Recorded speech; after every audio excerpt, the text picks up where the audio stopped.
जय हिंद। आज मैं फिर से साइंस का टॉप इस वीडियो में 100 क्वेश्चन लाया हूं और प्रीवियस ईयर का क्वेश्चन है। सारा एग्जाम में क्वेश्चन पूछा गया है ऑलरेडी पहले से ही। तो चलते हैं यहाँ से क्वेश्चन की ओर। फर्स्ट क्वेश्चन यहाँ पे देखिएगा है कि हवा में ध्वनि की गति से अधिक गति को रूप में जानी जाती है। हवा में ध्वनि की गति से अधिक गति के रूप में जानी जाती है। तो करेक्ट ऑप्शन हो जाएगा सुपरसोनिक गति के रूप में जानी जाती है। ऑप्शन ए करेक्ट होगा। नेक्स्ट क्वेश्चन फिर यहाँ से सेकंड नंबर देखिएगा है। सेकंड नंबर यहाँ पे क्वेश्चन है सेकंड नंबर कि हवा में ध्वनि का वेग लगभग कितना होता है। तो हवा में ध्वनि का वेग लगभग 330 मीटर पर सेकंड होता है। याद रखना 330 मीटर पर सेकंड होता है हवा में ध्वनि का वेग लगभग। नेक्स्ट फिर देखिएगा है 4 नंबर यहाँ पे क्वेश्चन है कि यदि तापमान बढ़ता है तो ध्वनि की गति पर क्या प्रभाव पड़ेगा। अगर यदि तापमान बढ़ता है तो ध्वनि का गति जो है उसका भी बढ़ेगा। तो ऑप्शन डी करेक्ट होगा। उसका ताप अगर ध्वनि का तापमान बढ़ता है तो ध्वनि का गति में भी वृद्धि होती है। ऑप्शन बी डी करेक्ट होगा। नेक्स्ट क्वेश्चन फिर होगा यहाँ पे 5 नंबर यहाँ पे क्वेश्चन देखिएगा। 5 नंबर क्वेश्चन है कि निम्नलिखित में से किस माध्यम में ध्वनि किसी विशेष तापमान पर सबसे तेज यात्रा करती है। तो निम्नलिखित में से किस माध्यम में ध्वनि किसी विशेष तापमान पर सबसे तेज यात्रा करती है। तो ठोस में। याद रखना ठोस में ध्वनि सबसे अधिक मात्रा में तेज यात्रा करती है। तो राइट ऑप्शन हो जाएगा स्टील या लोहा में ध्वनि सबसे अधिक मात्रा में यात्रा करेगी। तो ऑप्शन डी करेक्ट होगा स्टील या लोहा में।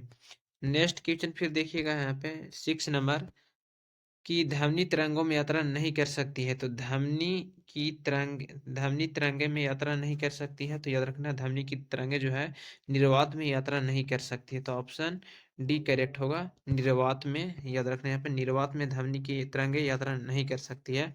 तो ऑप्शन डी होगा निर्वात में। नेक्स्ट क्वेश्चन फिर 7 नंबर यहाँ पर देखिएगा है कि किसी ध्वनि की तरंगे की आवृत्ति और आवर्तकाल के बीच संबंध क्या है। तो किसी ध्वनि की तरंग और आवृत्ति किसी ध्वनि तरंग की आवृत्ति और आवर्तकाल टी के बीच संबंध क्या होता है। तो यहाँ पर राइट ऑप्शन हो जाएगा एन बराबर 1/t होता है। एन बराबर 1/t होता है इसका संबंध। किसी ध्वनि की आवृत्ति और उसके आवर्तकाल के बीच में संबंध है एन बराबर 1/t। नेक्स्ट क्वेश्चन फिर 8 नंबर यहाँ पे देखिएगा है कि निम्नलिखित में से कौन ध्वनि तरंग की विशेषता नहीं है। तो निम्नलिखित में कौन ध्वनि तरंग की विशेषता नहीं है। तो देखिए आयाम जो है ध्वनि तरंग की विशेषता है, समय की अवधि और आवृत्ति ये ध्वनि तरंग की विशेषता है, गति भी ध्वनि तरंग की विशेषता है, लेकिन घनत्व जो है ध्वनि तरंग की विशेषता नहीं है। ऑप्शन डी करेक्ट होगा ध्वनि तरंग की विशेषता नहीं है। नेक्स्ट क्वेश्चन फिर यहाँ पे 9 नंबर कि ध्वनि तरंग का आयाम किस पर निर्भर करता है। तो ध्वनि तरंग का आयाम किस पर निर्भर करता है। तो याद रखना वस्तु को कंपन कराने के लिए प्रयुक्त बल पर। वस्तु को कंपन कराने के लिए प्रयुक्त बल पर ध्वनि तरंग का आयाम निर्भर करता है। तो ऑप्शन डी करेक्ट होगा यहाँ पे। नेक्स्ट क्वेश्चन फिर देख लीजिएगा 10वां नंबर यहाँ पे क्वेश्चन है कि किस भौतिक वैज्ञानिक के सम्मान में ध्वनि की आवृत्ति के सही मात्रक का नाम दिया गया है। तो किस भौतिक वैज्ञानिक के सम्मान में ध्वनि की आवृत्ति के समय तरह हर्ट्ज होता है। तो किस महान वैज्ञानिक के सम्मान में दिया गया था। तो याद रखना हेनरिक रुडोल्फ हर्ट्ज के सम्मान में ध्वनि आवृत्ति का सही मात्रक हर्ट्ज दिया गया था। तो ऑप्शन बी करेक्ट होगा। नेक्स्ट क्वेश्चन फिर यहाँ से देख लीजिएगा है 11 नंबर यहाँ पे क्वेश्चन है कि नजदीक आती रेलगाड़ी की सीटी की आवाज बढ़ती है। आती रेलगाड़ी की सीटी की आवाज बढ़ती है जबकि दूर जाने वाली रेले के लिए घटती है। यह किस घटना का उदाहरण है।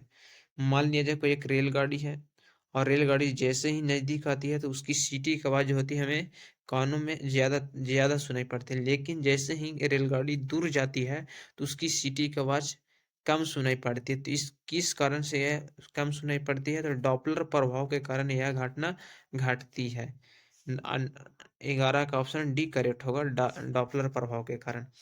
12 नंबर यहाँ पे क्वेश्चन देखिए है कि ध्वनि का प्रभाव मानव कान में कितने समय तक रहता है। तो ध्वनि का प्रभाव जो है मानव कानों में 0.1 सेकंड के लिए कितना 0.1 सेकंड के लिए रहता है, अर्थात नहीं, याद रखना 0.1 सेकंड का मतलब 1/10 सेकंड। तो 1/10 सेकंड के लिए ध्वनि का प्रभाव मानव कान में रहता है। तो 0.1 सेकंड अर्थात 1/10 सेकंड के लिए।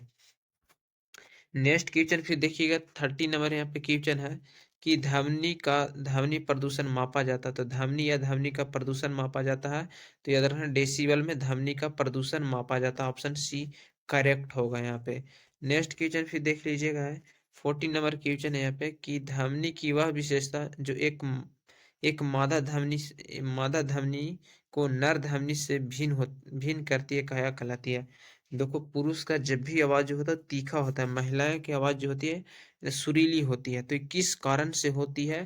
तो याद रखना है ये तरातवे गुण के कारण। किसकी? ये तरातवे गुण के कारण जो होती है महिलाएं की आवाज सुरीली और पुरुषों की आवाज तीखा होती है, तरातवे गुण के कारण।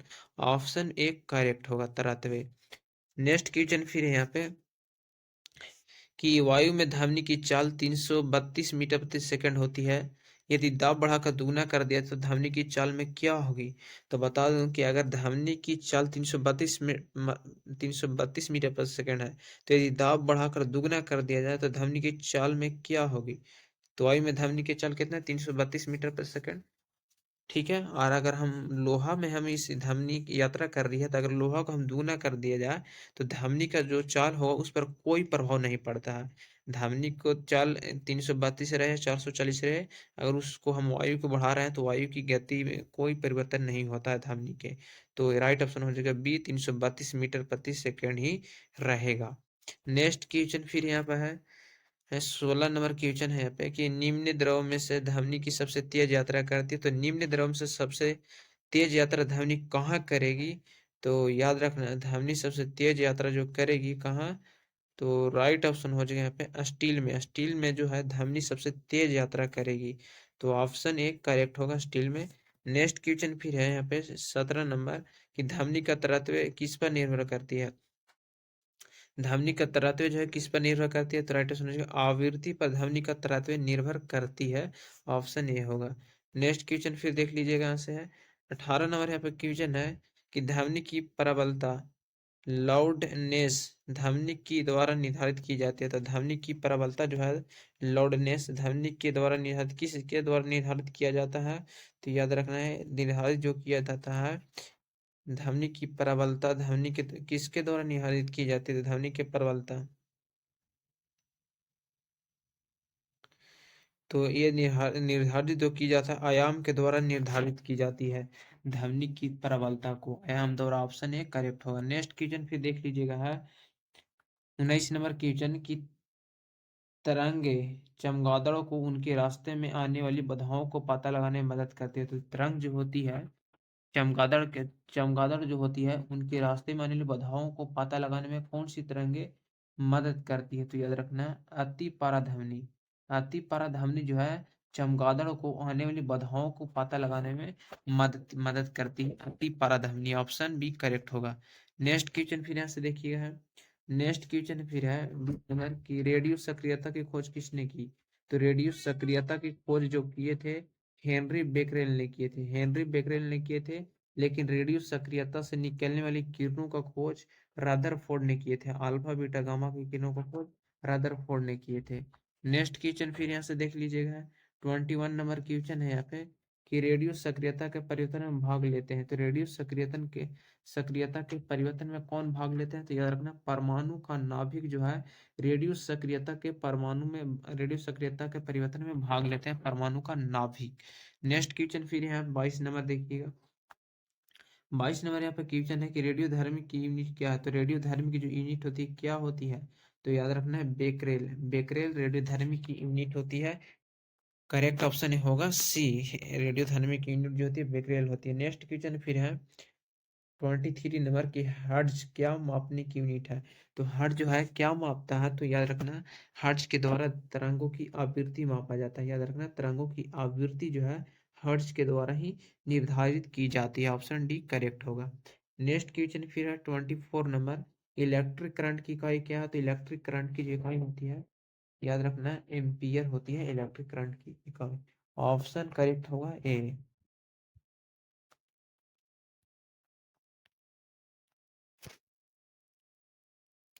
नेक्स्ट क्वेश्चन फिर यहाँ से देखिएगा 25 नंबर यहाँ पे क्वेश्चन है कि एक खगोलीय इकाई संबंधित है।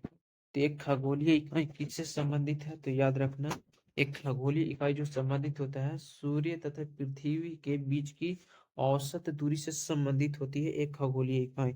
तो करेक्ट ऑप्शन कौन सा होगा, तो करेक्ट ऑप्शन हम लोग का यहाँ पे ऑप्शन ए करेक्ट होगा। सूर्य सूर्य तथा पृथ्वी के बीच की औसत दूरी, ऑप्शन ए करेक्ट होगा। एक खगोलीय इकाई संबंधित है। नेक्स्ट क्वेश्चन फिर देखिएगा है 26 नंबर की निम्नलिखित में से कौन सर्वोत्तम विद्युत का चालक है। तो निम्नलिखित में कौन विद्युत का सर्वोत्तम चालक है, तो राइट ऑप्शन होगा चांदी जो है विद्युत का सर्वोत्तम चालक माना जाता है। नेक्स्ट क्वेश्चन फिर देखिएगा 27 नंबर कि इलेक्ट्रिक करंट यूनिट इनमें कौन सा है। तो इलेक्ट्रिक करंट का यूनिट इनमें कौन सा है, तो याद रखना एम्पियर जो है इलेक्ट्रिक करंट का एक यूनिट माना जाता है। तो ऑप्शन डी करेक्ट होगा इसका। नेक्स्ट क्वेश्चन फिर यहाँ से देख लीजिएगा। नेक्स्ट क्वेश्चन फिर है यहाँ पे कि प्रतिवर्ती धारा को दिष्ट धारा, याद रखना कि प्रतिवर्ती धारा को दिष्ट धारा में किसके द्वारा बदला जाता है। तो प्रतिवर्ती धारा को दिष्ट धारा में किसके द्वारा बदला जाता है, याद रखना रेक्टिफायर के द्वारा। रेक्टिफायर के द्वारा ही प्रतिवर्ती धारा को दिष्ट धारा में बदला जाता है। तो रेक्टिफायर ऑप्शन बी करेक्ट होगा।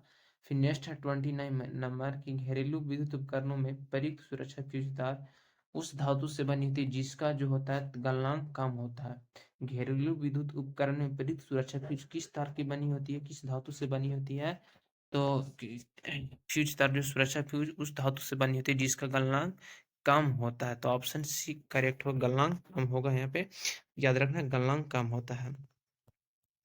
नेक्स्ट क्वेश्चन फिर यहाँ से देख लीजिएगा है 30 नंबर क्वेश्चन कि बिजली के बल्ब का फिलामेंट किस चीज का बना होता है। बिजली का बल्ब का फिलामेंट जो है वो टंगस्टन धातु का बना होता है, याद रखना टंगस्टन का बना होता है।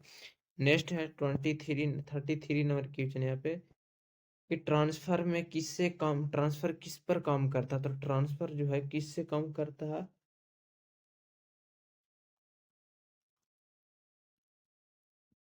ट्रांसफर किससे किससे काम करता है, तो केवल प्रतिवर्ती धारा से एसी के लिए, एसी तथा डीसी दोनों से। तो याद रखना प्रतिवर्ती धारा को एसी से काम करता है, अल्टरनेट करंट से। 32 नंबर क्वेश्चन है कि डायनामो एक मशीन है जिसका नाम है यांत्रिक ऊर्जा को विद्युत ऊर्जा में परिवर्तित करने का काम करता है डायनामो। तो ऑप्शन डी करेक्ट होगा, यांत्रिक ऊर्जा को विद्युत ऊर्जा में बदलने का कार्य करता है डायनामो। नेक्स्ट है 33 नंबर कि यदि किसी चालक तार का, याद रखना है कि यदि किसी चालक तार का प्रतिरोध लंबा किया जाए तो उसका प्रतिरोध क्या होगा। यदि मान लीजिए कोई चालक तार है तो उसका प्रतिरोध लंबा कर दिया जाए तो उसका प्रतिरोध भी होगा बढ़ता जाएगा। तो ऑप्शन ए करेक्ट होगा, बढ़ता जाएगा। किसी चालक तार का प्रतिरोध बढ़ाया जाए, तार का लंबा करे तो उसका प्रतिरोध भी बढ़ता है। नेक्स्ट क्वेश्चन है कि चालक का विद्युत प्रतिरोध किससे स्वतंत्र होती है। तो चालक का विद्युत प्रतिरोध होती है स्वतंत्र अनुप्रस्थ प्रतिच्छेदी क्षेत्र से। चालक का विद्युत प्रतिरोध स्वतंत्र होती है, चालक के अनुप्रस्थ प्रतिच्छेदी से स्वतंत्र होती है।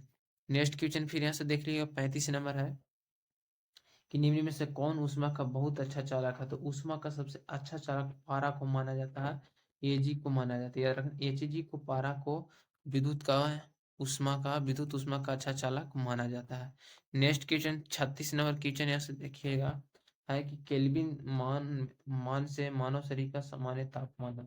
तो केल्विन मान के लिए मानव शरीर का सामान्य तापमान है, तो याद रखना मानव शरीर का सामान्य तापमान 37 डिग्री सेल्सियस होता है, 98.6 फ़ारेनहाइट होता है, याद रखना 98.6 फ़ारेनहाइट होता है, 310 डिग्री केल्विन होता है।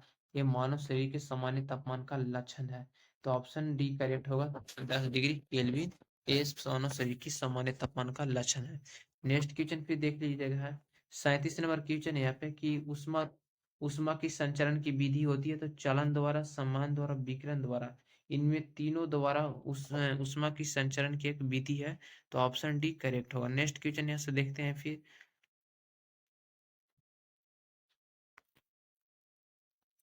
नेक्स्ट क्वेश्चन फिर देखिएगा 11 नंबर कि एक काटा हुआ हीरा क्यों जगमगाता है। तो एक काटा हुआ हीरा क्यों जगमगाता है, तो याद रखना टोटल इंटरनल रिफ्रैक्शन के कारण एक कटा हुआ हीरा पूरा जगमगाता हुआ प्रतीत होता है। और हीरा का अपतनांक सबसे ज्यादा होता है, 2.42 होता है। याद रखना, तो प्रकाश के पूर्ण आंतरिक परावर्तन के कारण ही हीरा जगमगाता है। नेक्स्ट क्वेश्चन की फिर देखिएगा है, 12 नंबर की, पानी में डूबी हुई छड़ किस कारण से मुड़ी हुई दिखाई देती है।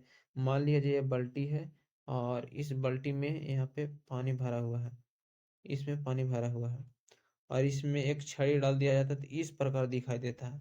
ये छड़ी जो है इस प्रकार टेढ़ी तिरछी हल्का दिखाई देती है, लेकिन वो छड़ी जो है सीधी इस प्रकार रखी गई, सीधी रखी गई है। तो किस कारण हल्का तिरछी हुई दिखाई देती है, तो प्रकाश के रिफ्लेक्शन के कारण, अर्थात प्रकाश के अपवर्तन के कारण पानी में डूबी हुई छड़ी तो हल्का तिरछी या मुड़ी हुई दिखाई देती है। तो ऑप्शन ए करेक्ट होगा, अपवर्तन के कारण। नेक्स्ट क्वेश्चन फिर देखिएगा है, नेक्स्ट क्वेश्चन फिर है कि मरीचिका क्या है। तो मरीचिका जो है क्या है, तो एक प्रकाश का कोणांतरिक परावर्तन के कारण मरीचिका होता है, टोटल इंटरनल रिफ्लेक्शन के कारण। नेक्स्ट क्वेश्चन फिर देखिएगा 15 नंबर के, आकाश का किस कारण नीला दिखाई देता है। तो आकाश का रंग नीला दिखाई देता देता है, प्रकाश के परिकिरण के कारण दिखाई देता है। और विवर्तन में जो होता है, इसमें विवर्तन में ध्रुवन ध्रुवन होता है। विवर्तन में मान लीजिए कि एक कांच की दो सिल्ली है, और इस सिल्ली से प्रकाश को किरण जब निकाला जाता है, तो इसके कोरुस होकर मुड़ने की, इसकी कोरुस होकर मुड़ने की क्रिया को विवर्तन कहा जाता है। तो फिर नेक्स्ट क्वेश्चन देखिए पर है कि चंद्रमा पर एक आदमी के दिन में आकाश दिखाई देता है, तो काला दिखाई प्रतीत होता है।